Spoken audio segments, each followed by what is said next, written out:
en esta tarde de sábado compartiendo esta charla. Bueno, es bastante novedoso esto de hablar por Zoom sin saber quién está enfrente. Bueno, está acostumbrado a las charlas presenciales, pero bueno, esto de la tecnología nos ha llevado a esto. Eh, bueno, comenzamos hablando, como verán ahí, hay una diapositiva con una frase que es muy cierta.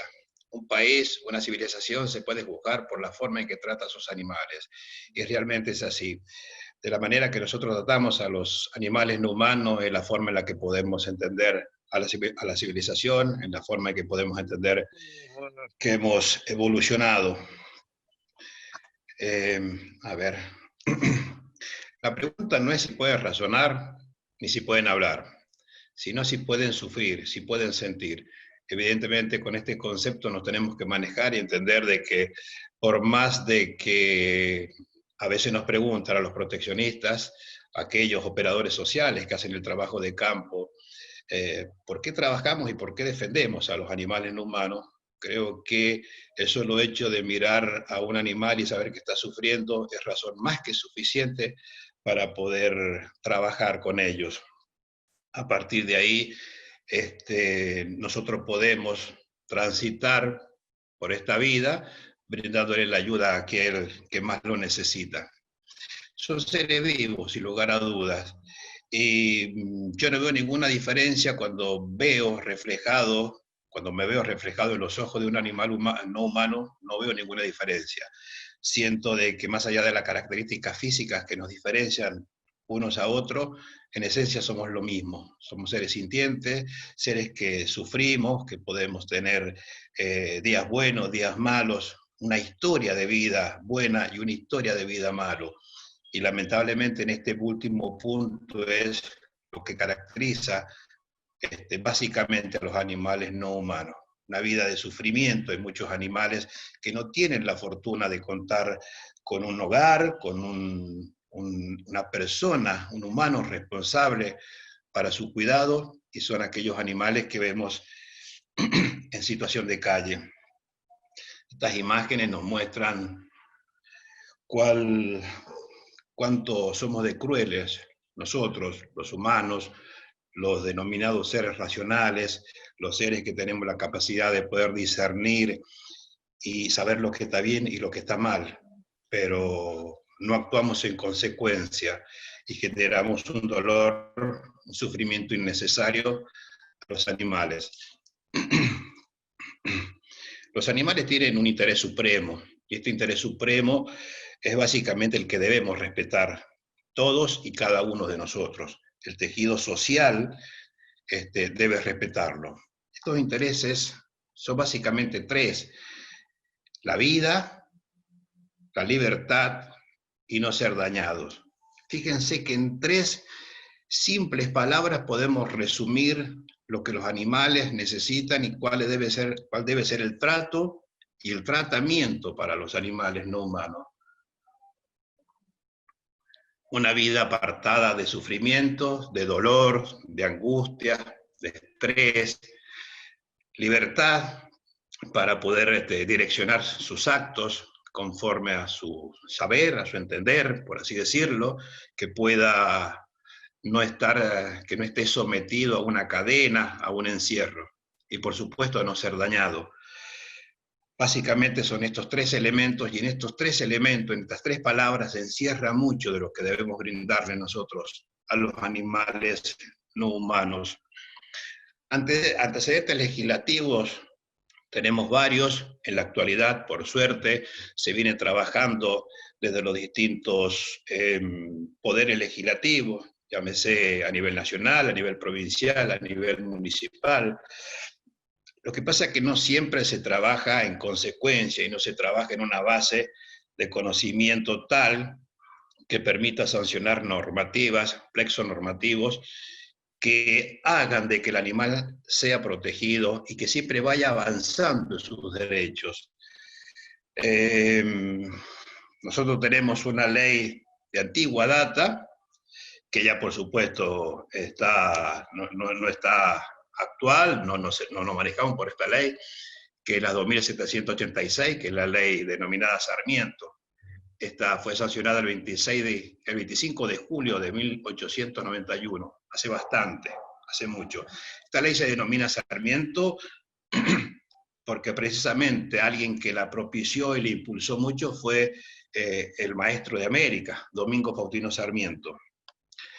Luego, como antecedente legislativo, tenemos la 14346, que es la ley que está en vigencia en la República Argentina y que a veces denominamos ley Sarmiento, pero no es la ley Sarmiento esta.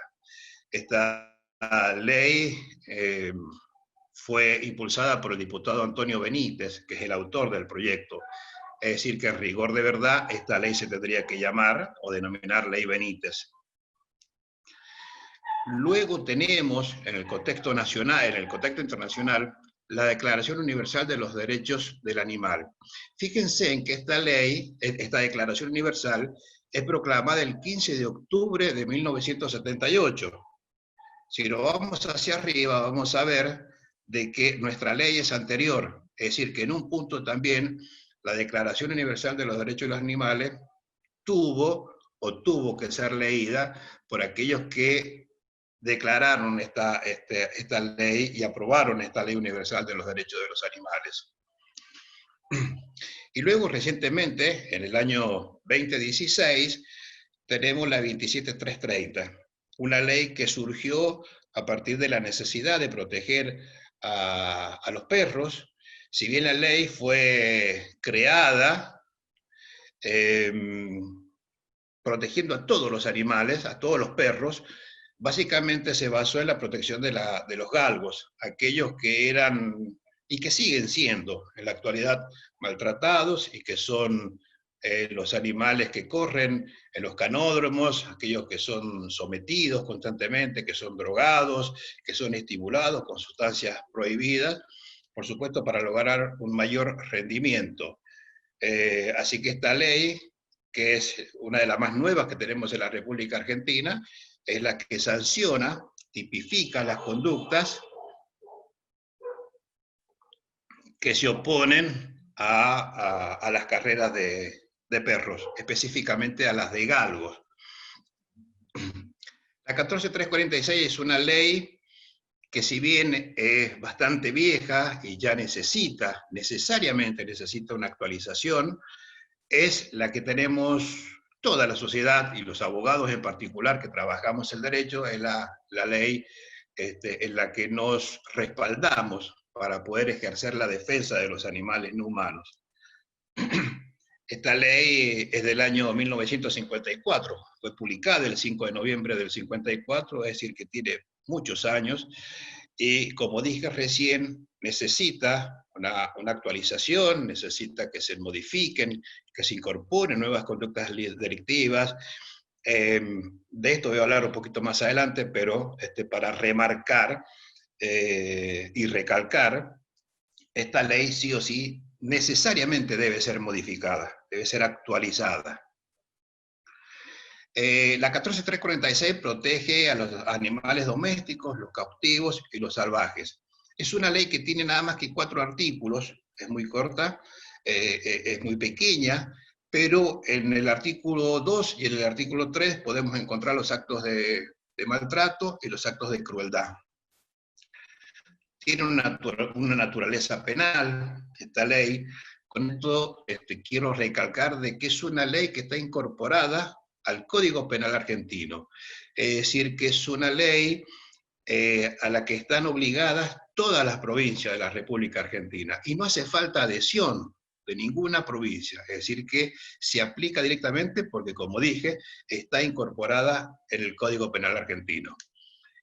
Básicamente es de naturaleza penal, como dije, de derecho administrativo sancionador, eleva la categoría a delitos, es decir, que todo lo que está tipificado en esta ley son conductas delictivas, como dije, tipificadas en delitos.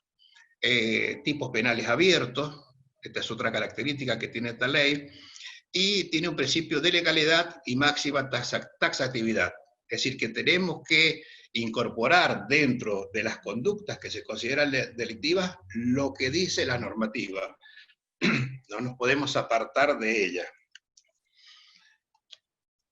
Bueno, es otra diapositiva. Evidentemente, quizás todos los que estamos en este grupo ahora tenemos algún conocimiento de la ley, y a todos nos llama la atención la pena que tiene. Tiene prisión de 15 días a 1 año. Evidentemente es una pena pequeña, es una pena que permite la excarcelación del autor o responsable de esta conducta antijurídica. Y este es otro de los puntos que se debe trabajar en la modificación, el aumento de la escala penal. Esto debe darse a la brevedad, si bien hubo trabajo muy importante en los últimos años, las comisiones que estuvieron trabajando en el Congreso de la Nación, pero hasta el momento no se ha arribado a ninguna conclusión que pueda permitir visualizar, que pueda permitir palpar la modificación de la ley. Más que elocuente esta foto de lo que es el maltrato y la crueldad, no hace falta muchas más palabras. Creo que todos los que estamos en este momento reunidos, este tipo de imágenes nos dejan una sensación de angustia, una sensación de querer salir y pelear contra el mundo y querer defenderlo, pero necesariamente necesitamos de la normativa legal, de la ley, y para esto se debe trabajar profundamente en este cambio. No se puede dar de la noche a la mañana, y no se puede dar sin un fundamento y sin un sustento. Entonces, es importante la capacitación. Quizás muchos de nosotros, tal vez la gran mayoría, no podamos estar en la sanción de una ley en el Congreso de la Nación, pero sí somos operadores sociales, trabajamos en terreno, cada uno en su propia área. Como digo, los proteccionistas, los rescatistas, son los operadores sociales que trabajan en el terreno, reiterando esta frase. Luego están los abogados. Entonces nosotros, al tomar conocimiento, contacto con las necesidades de la modificación, de la modificación que debe tener esta ley, nos vamos preparando también para cuando se den estos debates a nivel legislativo, podamos nosotros defender la postura que consideremos más correcta y más pertinente para la protección de los animales no humanos. Si bien las imágenes no son las que quisiéramos ver, no son esas imágenes gratas, pero sí demuestran una realidad de la cual no lo podemos apartar, y que muchos de nosotros hemos vivido y vivimos a diario este tipo de imágenes. ¿Sale bien el audio, Vero? Perdón que pregunte. Sí, Horacio, ¿se está escuchando bien? Bien, perfecto. Luego tenemos el artículo 2, que habla de los actos de maltrato. No alimentar en cantidad y calidad suficiente a los animales domésticos y cautivos. Debemos tener presente de que la alimentación debe ser la que se considera pertinente, adecuada, la hidratación debe ser, por supuesto, en consecuencia. Y acá se nos plantea una gran duda, y se les tiene que haber planteado este interrogante a muchos de los que estamos acá. ¿Qué pasa cuando vamos a un domicilio de extrema carencia económica y la familia tampoco tiene para comer? Y la familia tampoco tiene para cubrir sus necesidades mínimas. ¿Cómo le exigimos que alimente a este animal en cantidad y calidad suficiente? Y ojo que no estamos hablando en este punto de un alimento balanceado, el más caro. Estamos hablando de una alimentación que sea acorde, que sea necesaria para cubrir las necesidades básicas de alimentación. Entonces, en este punto también tenemos que tener presente cuáles son las condiciones de esta familia a la que uno ha entrevistado en muchas ocasiones. Uno de los consejos que se suele dar cuando vemos que la familia no suele tener los elementos, los elementos necesarios para la alimentación, tratamos de gestionar alguna especie o ver la posibilidad de que la persona pueda entregar ese animal, que pueda ir a un mejor lugar, que pueda estar en custodia, que estar en resguardo en otro domicilio. A veces hemos tenido suerte, a veces no. Bueno, luego el artículo 2, en el inciso 2, dice: asusarlos para el trabajo mediante instrumentos que, no siendo para simple estímulo, ocasionen algún daño, alguna lesión. Varias veces hemos visto en las zonas rurales, bueno, inclusive en la misma capital federal se da, bueno, en todo el país, cuando vemos esos animales de tiro, los caballos que van extremadamente descargados y encima van siendo latigados, por así decirlo, van siendo golpeados, van siendo sometidos. Y es más, aparte de producirle una lesión física, van atacando toda su integridad. Toda la integridad del animal va siendo atacada con estos castigos que se le producen. Hacerlos trabajar en jornadas excesivas. En la provincia de San Juan tal vez no se da, vemos que pasan las personas que se dedican a la recolección de residuos sólidos urbanos o a recolectar distintos chatarras en la calle y quizás trabajan en una jornada menos extensa que lo que puede ocurrir en otras partes del país. Ojo, sin descreer de que acá también puede existir esos casos, pero se notan menos.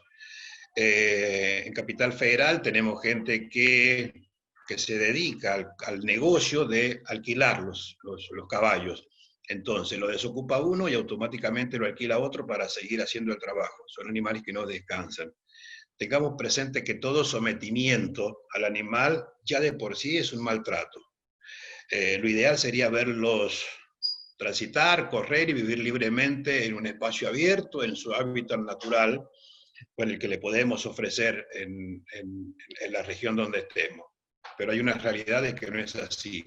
Entonces las políticas sociales deben atacar el problema de fondo también, ver cómo le damos a esa familia otros elementos para que pueda subsistir sin tener que utilizar al animal. Es algo que hace muchos años se viene trabajando, distintas organizaciones sociales, nacionales, internacionales, trabajan en ello, pero no se ha tenido una respuesta favorable. ¿Por qué? Porque las políticas sociales a veces no generan los espacios necesarios y es mejor tener cautivo, tener esclavo a una persona en este trabajo informal que poder brindar todos los elementos para que pueda acceder a todos los beneficios sociales que significa estar trabajando en blanco.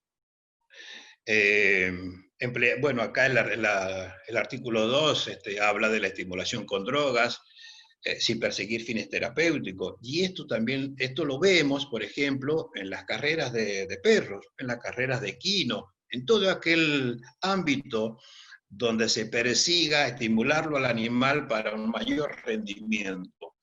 Es decir, que ya dejamos de hablar de un trato digno, que evidentemente no se da bajo ningún concepto cuando yo estoy divirtiéndome a causa o por motivo del trabajo que haga el animal, ya deja de ser algo entretenido. ¿Por qué?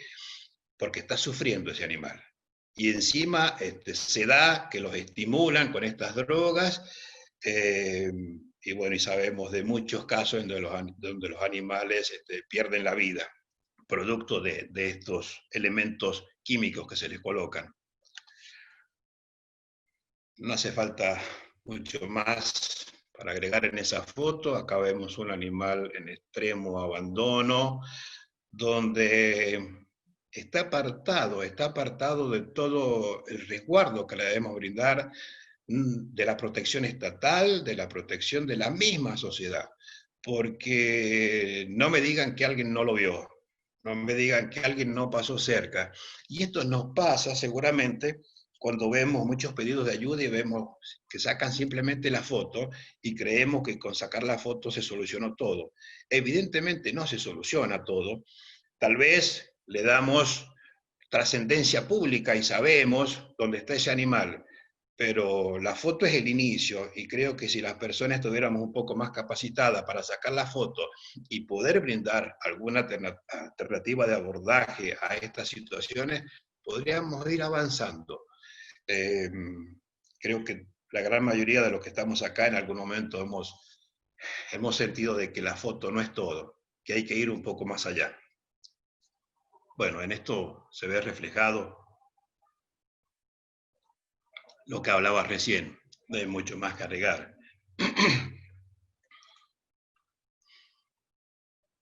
¿Por qué siempre mostramos, cuando hablamos de animales sometidos, mostramos el caballo? Porque el caballo o los animales de tiro son los que más han sufrido, y han sufrido ante la vista de toda la sociedad. No quiero hacer una división ni desmerecer ni dejar de lado el sufrimiento que sufren todos los animales que están sometidos al ser humano.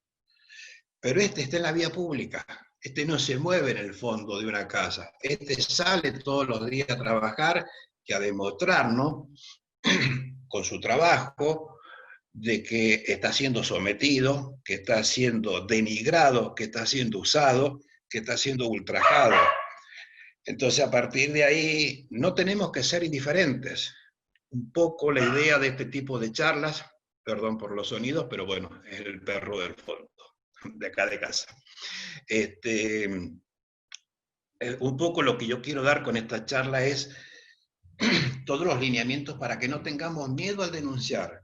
Yo sé que detrás de cada denuncia hay que tomar los recaudos pertinentes y que por ahí podemos tener inclusive hasta miedo de nuestra integridad física.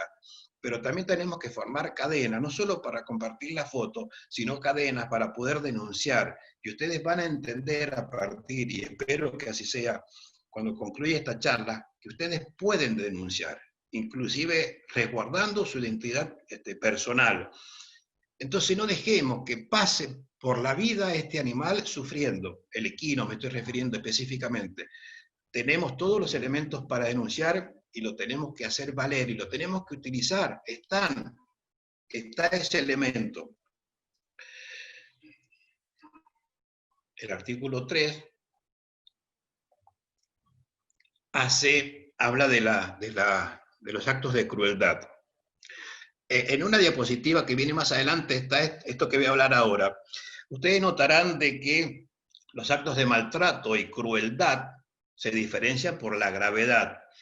Lamentablemente, el codificador en su momento, cuando se sanciona la ley, sanciona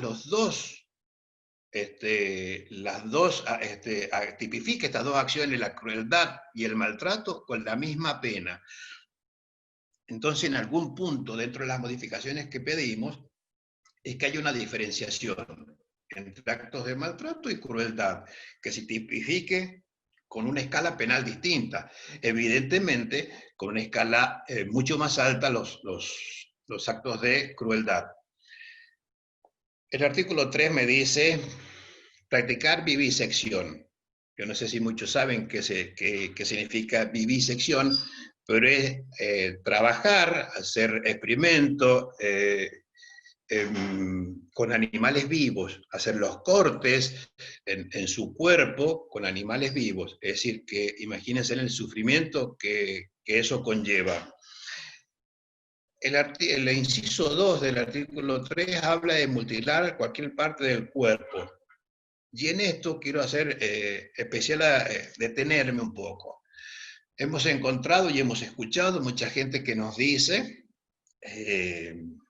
teóricamente, que ama a los animales, diciéndonos de que tiene un pitbull y le va a cortar las orejas y la cola porque se ve mejor, porque se ve más agresivo.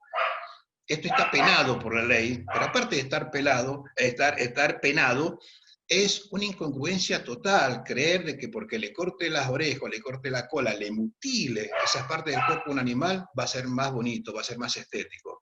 Esto lo rechazamos todos los que estamos acá, sin lugar a dudas, pero no hemos encontrado.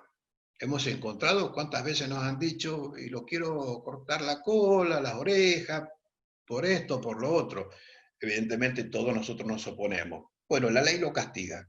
La ley lo castiga, así que cuando sepamos de estas maniobras en el cuerpo del animal, lo debemos denunciar. Cuando sepamos de alguna veterinaria que hace este tipo de intervenciones, las debemos denunciar. Y bueno, después habla de intervenir quirúrgicamente animales sin anestesia y sin poseer título médico o veterinario. Muchas veces nos ha pasado, nos encontramos, se deben dar los elementos, el que sea médico, el que esté sin anestesia y que sea médico o médico veterinario. Pero no, nos hemos encontrado muchas veces de que se realizan prácticas sin ninguno de estos dos elementos, o quizás teniendo uno. Entonces ahí sí se tipifica esta conducta y es penada por la ley. Bueno, la foto es más que elocuente de lo que estaba hablando. Las mutilaciones, el colocar medicamentos, drogas. Bueno, acá estaba lo que le decía recién en relación a la modificación a la ley. Se deben incluir nuevas conductas delictivas. Una de ellas podría ser la zoofilia, que es algo que se practica y mucho, y debe ser penado, debe ser incorporado al plexo normativo. Bueno, el aumento de las penas y dividir el aumento de las penas decía dividir los actos de maltrato y crueldad. Al hacer esta diferenciación entre uno y otro, podemos incluir o darle una mayor escala penal a los actos de crueldad. La ley 27330.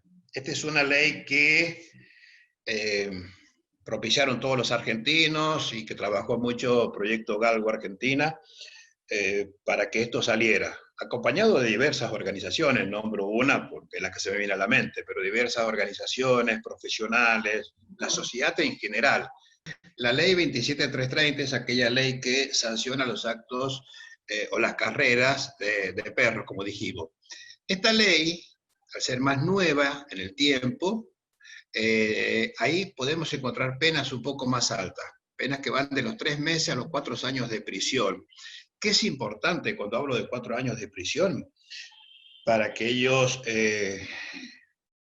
bueno, o para todos, a ver, yo le voy a explicar qué es lo importante en este sentido. Cuando son penas menores a los 3 años, son escarcelables, si la persona no va a prisión. Salvo que exista un concurso de delitos, que se le sumen a alguna figura otros delitos y se haga todo, se acumulen varios delitos tipificados. Pero con el solo hecho de realizar una carrera de perro, ya tenemos una pena que es de 4 años. Entonces, a partir de ahí, a partir de los 3 años en adelante, podemos tener una condena de prisión. Esto es lo importante que marca esta ley. Aparte tiene multas bastante elevadas, que son multas de 4.000 pesos a 80.000. Y dice que al que por cualquier título organice, promoviera, facilitare o realizare una carrera de perros, cualquiera sea su raza.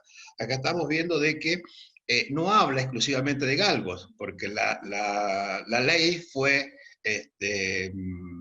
creada y sancionada y promulgada con el espíritu de proteger a todos los animales, sin importar la raza. Algo interesante que le quería comentar, el procedimiento y promoción de la acción penal en los delitos que comprenden la 14.346 y la 27.330. Me quiero detener en esto, no lo amplié mucho más a la diapositiva, no coloqué más cosas porque acá les quiero decir algo. No realizar actos que entorpezcan la investigación. ¿Qué se puede entender en este sentido? Nosotros nos enteramos de un acto de maltrato y crueldad a través de las redes sociales y comenzamos automáticamente un escrache. Comenzamos a divulgar datos que pueden hacer de que la persona que cometió este acto de maltrato o crueldad puede entorpecer la investigación, puede ocultar las pruebas, puede ocultar el animal que ha lesionado o que ha matado, haciendo perder elementos que son importantísimos para la etapa probatoria. Entonces, los que me conocen saben de que me pongo totalmente a los scratches, en todo sentido, por supuesto, pero particularmente en este que estamos hablando, porque son estas acciones las que nos van a permitir o las que van a hacer de que se entorpezca una investigación. Entonces en esto hay que tener mucho cuidado. A veces, en nuestro afán de querer hacer justicia, de querer dar a conocer estos hechos, lo único que logramos es que la investigación se ve entorpecida y quizás, disculpen la expresión, pero podamos avivar a aquella persona que cometió el delito a esconder pruebas, a hacer todas estas acciones que entorpecen la investigación. Cualquier persona mayor de edad y que no esté impedida por la ley puede denunciar. Esto es importante también tenerlo en cuenta. Y tengan presente que los delitos contemplados en la 14346 son delitos de acción pública, no son delitos de acción privada ni dependiente de ella, son delitos de acción pública. Es decir, cualquier persona que tome conocimiento de un hecho delictivo tipificado por esta ley, los puede denunciar, ¿sí? Esto lo establece el artículo 71 del Código Penal, cuáles son los delitos perseguibles de oficio. Y están contemplados, por supuesto, en la ley 14346 y en la 27330, que las dos leyes están incorporadas al Código Penal. Saben que tenemos código de fondo y código de formas. El Código Procesal Penal de la provincia es el que da toda la forma de aquello que ha establecido el Código Penal de la Nación. Y en su artículo 11 nos dice que la acción penal pública será ejercida por el Ministerio Público Fiscal, el que deberá promoverla de oficio, siempre que no dependa de instancia privada. Su ejercicio no podrá suspenderse, interrumpirse ni hacerse cesar, salvo expresa disposición de ley en contrario. Cuando yo estoy anoticiado de un hecho delictivo, de un delito, encuadrado en estas leyes que nombraba recién, la 14346 y la 27330, puedo presentarme a la autoridad policial, en este caso, y hacer la denuncia. Y esto va a poner en movimiento todo el mecanismo judicial, con el fiscal, el juez, quienes deben realizar toda la investigación penal preparatoria, ya sea para acusar, tener los elementos de acusación, o para absolver en su caso. Acá está lo que le decía recién con respecto al juez correccional. Hablamos de juez correccional cuando las penas son menores o que no excedan los 3 años. Esto ocurre cuando el delito es cometido y está encuadrado dentro de la 14346. Es de instrucción cuando los delitos están contemplados en la 27330. Acá fíjense qué importante, a ver, voy a correr, esto que nos dice acá. El artículo 210 del Código de Procedimiento Penal de la provincia de San Juan nos dice la forma de la denuncia. La denuncia podrá hacerse por escrito o verbalmente. Los elementos, siempre que hacemos una denuncia, por supuesto, como dije recién, una persona mayor de edad que no esté inhabilitada o impedida por la ley, puede denunciar. Cuando hacemos la denuncia, básicamente nos toman los datos personales, debemos acreditar nuestra identidad y debemos dar datos precisos de todos aquellos que hemos tomado conocimiento, que hemos visto y que van a servir para dar forma y para dar todos los elementos de sustento de esta denuncia.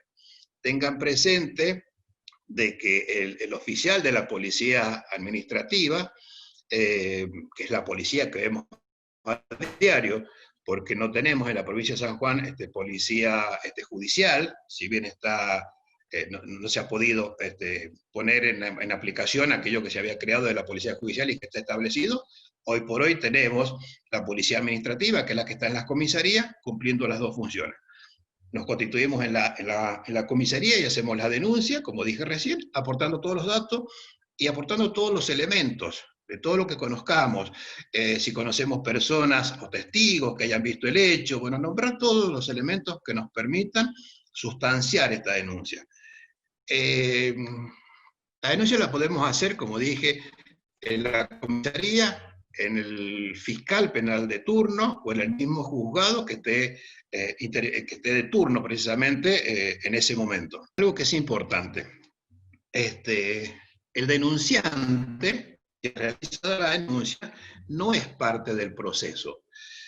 Las partes del proceso en toda denuncia que realizamos es el juez, el fiscal y el acusado o el imputado. Nosotros, en el caso de ser denunciante, no somos parte del proceso, y al no ser parte, no se nos van a estar comunicando todos los movimientos que tenga el expediente o la causa. Pero bien, en este punto es interesante saber de que también nos podemos constituir en parte querellante. Es otra opción que tiene aquella persona que denuncia o que se siente damnificada por el hecho, que es víctima del hecho, en constituirse en parte querellante. Esto significa que asumiendo este rol va a poder aportar y contribuir con nuevas pruebas, con elementos que conozca y que permitan llegar, como dije, a la condena de aquella persona que haya violado lo establecido en la normativa vigente.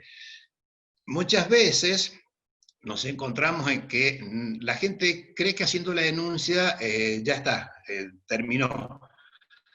Bueno, sí, es una posibilidad, porque terminó su participación, digo. Es una posibilidad porque ya puso en mecanismo, en movimiento, todo el mecanismo judicial, teniendo en cuenta quizás de que no haya tomado conocimiento de este hecho, la policía, por ejemplo, quien debe actuar de oficio. Suponiendo que el hecho no sea conocido por una autoridad policial o judicial, nosotros podemos denunciar. Y como decía, mucha gente cree que haciendo la denuncia ya está. Evidentemente no es así, porque tenemos un paso posterior que sería convertirnos en parte querellante y poder aportar algunos otros elementos que vamos conociendo en el transcurso del proceso y que permitan lograr la condena del acusado. Hay algo también que les debo mencionar. Así como tenemos la posibilidad de denunciar todo hecho que transgreda el plexo normativo, también es importante de que no podemos denunciar falsamente. No podemos hacer denuncias que no tengan un sustento ni legal ni histórico real, que no hayan sucedido. ¿Por qué? Porque voy a ser pasible, voy a ser condenado, según el artículo 245, como decía, del Código de Procedimiento, a prisión de 2 meses a 1 año o multa. Evidentemente son penas que permiten la excarcelación, pero de ser encontrado culpable, van a quedar con un antecedente. Esto es importante que lo sepan. ¿Por qué? Porque a veces vamos a la comisaría y no nos quieren recibir la denuncia diciendo, no se la puedo recibir, no quiero, bueno, diversas respuestas evasivas para poder recibir la denuncia. O mire si esto es verdad o es mentira. Una forma que al menos yo tengo es decirle al funcionario policial, mire, usted notifíqueme de que existe un artículo 245 del Código Penal, que evidentemente ellos los ponen cuando labran el acta, nos notifican de este artículo, y bueno, si yo después soy encontrado culpable del delito de falsedad en la denuncia, que me condenen en consecuencia. El policía debe recibir la denuncia porque es una obligación establecida por el Código de Procedimiento Penal de la provincia de San Juan, y bueno, a nivel nacional, pero también establecida en la Ley Orgánica de la Policía. Es una obligación. Después, si es verdad o es mentira, se verá, y si yo he denunciado falsamente, seré condenado por este artículo que le estoy mostrando en este momento. Bueno, recién le decía que no tenemos policía judicial en San Juan, es la policía administrativa la que recibe las denuncias. Bueno, y en el artículo 18, que es lo que decía recién, cuando la denuncia sea hecha ante la policía, esta actuará con arreglo a los artículos 222 y 224, que es lo que estaba mencionando recién. Y fíjense en el artículo 219 lo que dice. La policía judicial deberá investigar por iniciativa propia o en virtud de denuncia todos los actos y delitos, bueno, de acción pública. Es decir, que la policía está obligada a recibir la denuncia y a poner en funcionamiento todos los mecanismos investigativos. La policía lo que hace es dar una primera calificación penal, una tipificación, pero la calificación definitiva es la que la da el juez. La policía lo que debe hacer es automáticamente investigar, recibir la denuncia recibirnos todos los elementos de prueba que contemos en ese momento, los datos que podamos aportar de los posibles autores, del lugar, de los hechos que ocurrieron, todo aquello que nos permita lograr la rápida identificación de los autores materiales, intelectuales, y poder llegar al lugar que ha ocurrido el hecho. Y esto es importantísimo porque también podemos hacer un trabajo de campo. Cuando se hace la inspección ocular del lugar de los hechos, que es parte de la criminalística, podemos determinar diversos factores que nos ayuden a sustentar y a darle más solidez a la denuncia. Y también nos permite poder demostrar que el hecho ha ocurrido. El artículo 222 del Código de Procedimiento de San Juan dice atribuciones y deberes de la policía, y dice los oficiales de la policía judicial, acuérdense lo que dije recién, no tenemos policía judicial, sino policía administrativa, tienen las siguientes atribuciones y deberes. Uno de ellos es recibir denuncia. La persona que se niegue, funcionario público, funcionario policial, funcionario judicial, a recibir una denuncia, está encuadrado dentro de los incumplimientos y deberes de los funcionarios públicos. Y esto tiene penas. Bueno, acá hablamos de otros preventores, por ahí la denuncia recae sobre otro personal que no es la policía y también está obligado a recibir la denuncia. Cuando es un funcionario público que tenga las atribuciones de recibir la denuncia, la debe recibir. Y todo funcionario público que conozca de un hecho delictivo debe denunciarlo. Las sanciones, dice, en el artículo 226, los oficiales y auxiliares de la policía judicial que violen disposiciones legales o reglamentarias, que omitan o retarden la ejecución de un acto propio de sus funciones, bueno, entre otros van a sufrir sanciones disciplinarias, van a estar encuadrados dentro de lo que es el derecho administrativo, van a sufrir multa, inclusive la suspensión. Y en algunos casos hay personas que han sido apartadas de sus funciones por incumplimiento de los deberes de funcionarios públicos. Vamos a avanzar a lo que es la prueba. Dice, todos los hechos y circunstancias relacionadas con el objeto del proceso pueden ser acreditados por cualquier medio probatorio. Existe una libertad probatoria. Y en este punto, como decía recién, en el proceso hay diversas etapas. Nunca dejemos de hacer una denuncia porque el funcionario nos diga que debemos llevar todos los elementos de prueba. Yo tengo que mencionar a los que más pueda y de los que tenga conocimiento. Si no, a los que conozca después o pueda acreditar después, lo presentaré en la etapa de prueba. Muchas veces pasa de que le dicen, mire, no le puedo recibir la denuncia porque usted no me trae el certificado médico, el médico veterinario. Bueno, deja sentado de que va a hacer el examen médico, que posee el certificado y que lo aportará en la etapa probatoria pertinente. Pasa, yo sé que pasa, lo conozco de los dos lados a este procedimiento. Y muchas veces la gente se viene sin hacer la denuncia porque dice, bueno, mira, no tenía en ese momento el certificado médico. Se la tiene que recibir a la denuncia.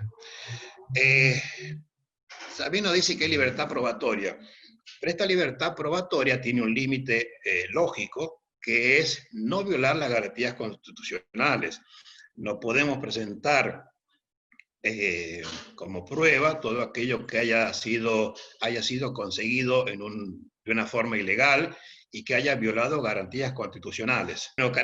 Cuando hablamos de exclusiones probatorias, carecen de toda eficacia probatoria los actos que vulneren garantías constitucionales. Bueno, lo que decías recién, y eso lo debemos tener presente. Una prueba que puede tener todos los elementos y puede ser la mejor prueba del mundo, si es conseguida de forma ilegal y no establecida por el Código de Procedimiento, no va a ser efectiva. Y evidentemente la defensa que conozca esto va a hacer de que esa prueba no sea tenida en cuenta por el juzgador, por el juez. Ustedes estarán viendo la diapositiva y dirán si me habrá pasado cosas a mí con el juzgado de falta de la provincia de San Juan. ¿Quién más, quién menos tiene algún caso donde ha intervenido el juzgado de falta? Si bien es algo que nos permite una resolución medianamente rápida y donde podemos, bueno, como todos los delitos se pueden denunciar en la comisaría o en el mismo juzgado. Tengan presente de que los juzgados de falta, los jueces, no son funcionarios judiciales, son jueces administrativos. Muchas veces se tiene este temor o este distanciamiento de los jueces judiciales. El juez de falta es un juez administrativo, no es un funcionario judicial. Le hago esta aclaración porque quizás todos no la sabían. Bueno, el acta de requisito es lo que decías recién, en la denuncia. El acta debe tener todos los elementos. Si todo lo que nosotros sepamos del hecho lo debemos decir para que quede constancia en el acta. Nombre de los autores intelectuales, si lo sabemos, los materiales, el lugar del hecho, todos los elementos. No nos guardemos nada, porque esos pequeños elementos que no decimos quizás hacen a posterior de que no podamos resolver el caso o que no tenga sustento la denuncia en este caso. Por eso existe el acta. Y esta acta debe ser firmada por todas las personas que han participado, que están en ese momento, la autoridad policial, quien también recibe este tipo de denuncia y después las traslada por el hecho, ya sea al juzgado de falta, al juzgado correccional. Esta acta debe ser firmada por todos. Y si nosotros tenemos la posibilidad de aportar en ese momento del acta todos los elementos que conocemos, lo hagamos. No dejemos nada sin decir, si conocemos, por supuesto. El artículo 72 bis del Código de Falta de la provincia de San Juan. Muchos hemos tenido causas por esto,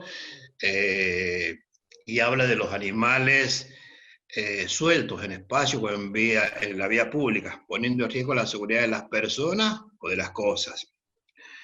Este artículo se aplica mucho, son denuncias que se hacen por estos animales que están en la vía pública.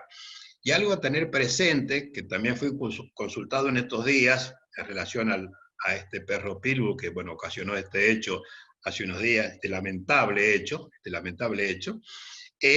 nos preguntaban dónde iba a ser alojado. La provincia de San Juan no tiene lo que acá denomina corralones o lugares acondicionados. No hablamos de perrera, por supuesto, con el cual es un concepto viejo y que ya no se utiliza, y esa palabra en lo que se denominaba perrera, los que somos de edad avanzada sabemos lo tremendo que eran las perreras antes. Bueno, pero la provincia no tiene estos espacios para poder llevar estos animales que están en la vía pública, que pueden ser sacados del espacio donde se transita habitualmente, son animales en situación de calle. Sé, y todos sabemos, quizá la gran mayoría de los que estamos acá, de que hay 1 o 2 proteccionistas que están ofreciendo lugares para aquellos animales que están judicializados. Entonces, otros requisitos que debemos hacer, o otros reclamos que debemos hacer, es pedirle al Estado que pueda y que haga este tipo de lugares para contención de los animales, para contención. No estoy hablando de un lugar donde podamos ir y dejar el animal, que no sea un depósito. No, los lugares que tengan animales deben ser con un concepto nuevo, un concepto innovador, hogares de tránsito, de estadía, de recuperación, pero no un depósito. Eso quedó claro. Ojo, este reglamento. Sé que muchos de los que escuchan en algún momento habrán tenido problemas con este reglamento, porque fíjense que es un reglamento un decreto reglamentario del año 69, que es el que aplica mucho el tercer juzgado de falta de la provincia de San Juan, que es el que limita la cantidad de animales, perros y gatos, en un número de 2. Es muy difícil encontrar, a ver, por más que yo no sea proteccionista ni rescatista, a veces es muy difícil encontrar únicamente 2 animales en un domicilio. Imagínense lo que pasa con aquellos que se dedican a la actividad de rescatar, de ser empáticos con aquellos animales que están en situación de calle, aquellos animales que han sufrido maltrato. Evidentemente este número lo exceden. Con el doctor Adolfo López Martí, un amigo, en algún momento él presentó un escrito de inconstitucionalidad de este decreto, se trabajó, bueno, como todo, siempre va a pasos muy lentos, pero se pretende lograr la derogación de este decreto y que no se aplique más porque es el que ha generado diversos inconvenientes y que genera diversos inconvenientes porque, como le digo, en los juzgados de falta se ven muchísimas causas de este. Yo tengo diversas causas donde estoy defendiendo al guardador, al tenedor de los animales, porque excede este número. El delito informático. Decimos que el delito informático son todos aquellos que se cometen a través de medios electrónicos. Tenemos una convención sobre ciberdelito del Consejo de Europa, que se celebró en Budapest, en Hungría, el 23 de noviembre del 2001. La República Argentina adhiere a este convenio a través de la ley 27411 del 2017. Es decir, que tenemos un marco normativo al que le hemos adherido hace muy poquito tiempo. Y en esto presten mucha atención, porque el tema del ciberdelito es algo que se viene trabajando mucho, esto de las nuevas tecnologías, y más ahora con esto de la pandemia, donde todos tenemos un contacto más directo con la tecnología. Como dije al principio, esto de estar hablando acá a la máquina sin poder verle la cara, para mí es bastante nuevo. Este año me he tenido que adaptar a eso. Pero bueno, hay que comenzarlo a hacer. Muchas veces nos anoticiamos, nos enteramos de algún delito que se comete y que es publicado en las redes sociales, porque encima tenemos hasta este desequilibrio en las personas que cometen los delitos. Aparte de cometer este hecho que es horrendo, que es maltratar y dañar, lesionar, mejor dicho, a un animal no humano, de luego se jactan en las redes sociales. Pero bien, este elemento también lo podemos aprovechar de alguna forma, porque los medios informáticos nos permiten poder tomar contacto con esta noticia y poder tener elementos a través de las perillas informáticas de determinar quién fue. A veces se hace un posteo, se sube algo con un nombre ficticio, pero lo que no nos podemos apartar es que cada computadora tiene un IP, tiene un número, una serie, que es fácilmente identificable. Quizás no fácil para nosotros, bueno, para mí, pero sí para una persona entendida en el tema, un perito informático es fácil. Entonces, a partir de ahí podemos comenzar una investigación. Y en esto quiero recalcarle algo. Primero, como dije, estoy en contra de los scratches que se hacen de todo punto de vista, y en los informáticos también. A veces pensamos, y uniendo lo que es la prueba, nosotros no podemos presentar como prueba una simple captura. Y mire, a veces me llaman al estudio, me dicen, mire doctor, le saqué captura a esto que están diciendo de mí, o saqué captura a la imagen de una persona cometiendo un hecho delictivo, como dije recién, jactándose de haber cometido un hecho delictivo.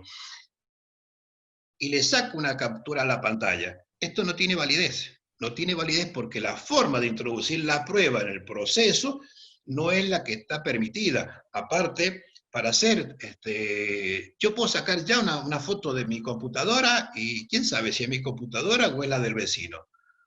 Lo que se debe hacer en este caso, valiéndonos de la tecnología, es para presentar una prueba que ha sido informática, debo primero tener un escribano público que me certifique que la máquina a la que voy a peritar es esta y no otra. Y segundo, tener un perito informático que me pueda hacer todo el seguimiento de las claves que pueda tener una máquina, como dije, IP, para poder determinar de que esta imagen provino de tal persona que le envió, por más que el nombre no sea el real. Cada máquina tiene un DNI, y con este DNI, por así decirlo, podemos llevar adelante una investigación. Hasta lo que decías recién, el nuevo artículo del Código Civil establece que la correspondencia, cualquiera sea el medio empleado para crearla o transmitirla, puede presentarse como prueba en juicio por el destinatario. Pero si es confidencial, puede ser utilizada, no puede ser utilizada sin el consentimiento del remitente. Muchas veces, para poder acceder a esa información, debemos tener la autorización, si es una información privada.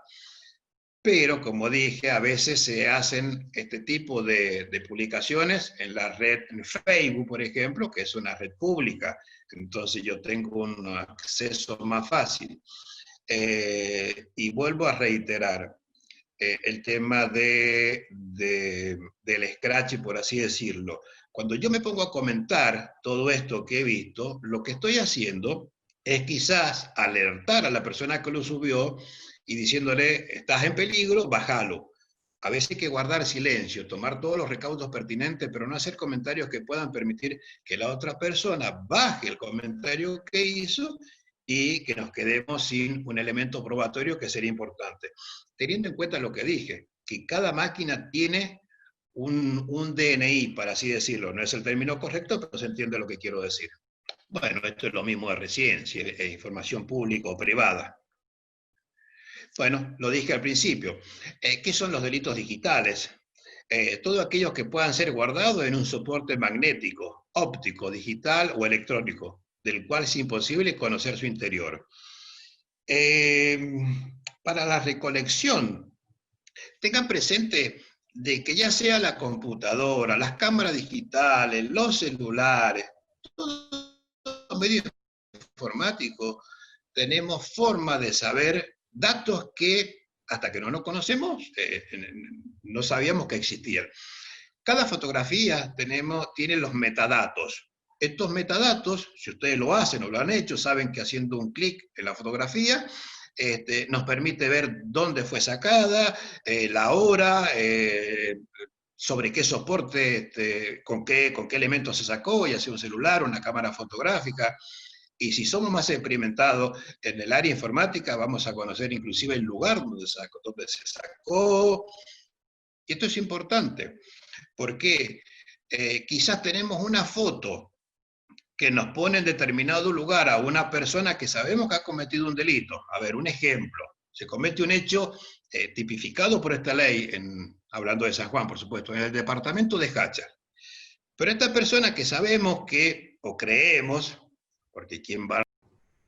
Bueno, acá hay mucho de lo que yo decía recién, de que ahora mucha de la prueba que se utiliza es por medios informáticos. Se está utilizando en el fuero de familia, en el penal, bueno, esto es penal. Así que hay que tener siempre presente de que la podemos utilizar, pero teniendo estos recaudos del escribano y del perito informático, el licenciado en informática, de la persona idónea en esta área. A veces nos encontramos de que la prueba se pierde, y cuando digo pierde es porque no se puede utilizar por la forma en la que ha sido recolectada, no tomando los recaudos pertinentes desde el punto de vista jurídico ni técnico. También cuando se realiza esta obtención de esta evidencia, porque en esta primera etapa es evidencia, después se convierte en prueba, al momento de recolectarla, si tenemos evidentemente la asistencia de un perito informático, nos va a decir cuáles son las formas y la cadena de custodia. Sabemos muy bien de que con un IBAN se pueden borrar diversos datos de algún celular o de algún elemento o un soporte electrónico.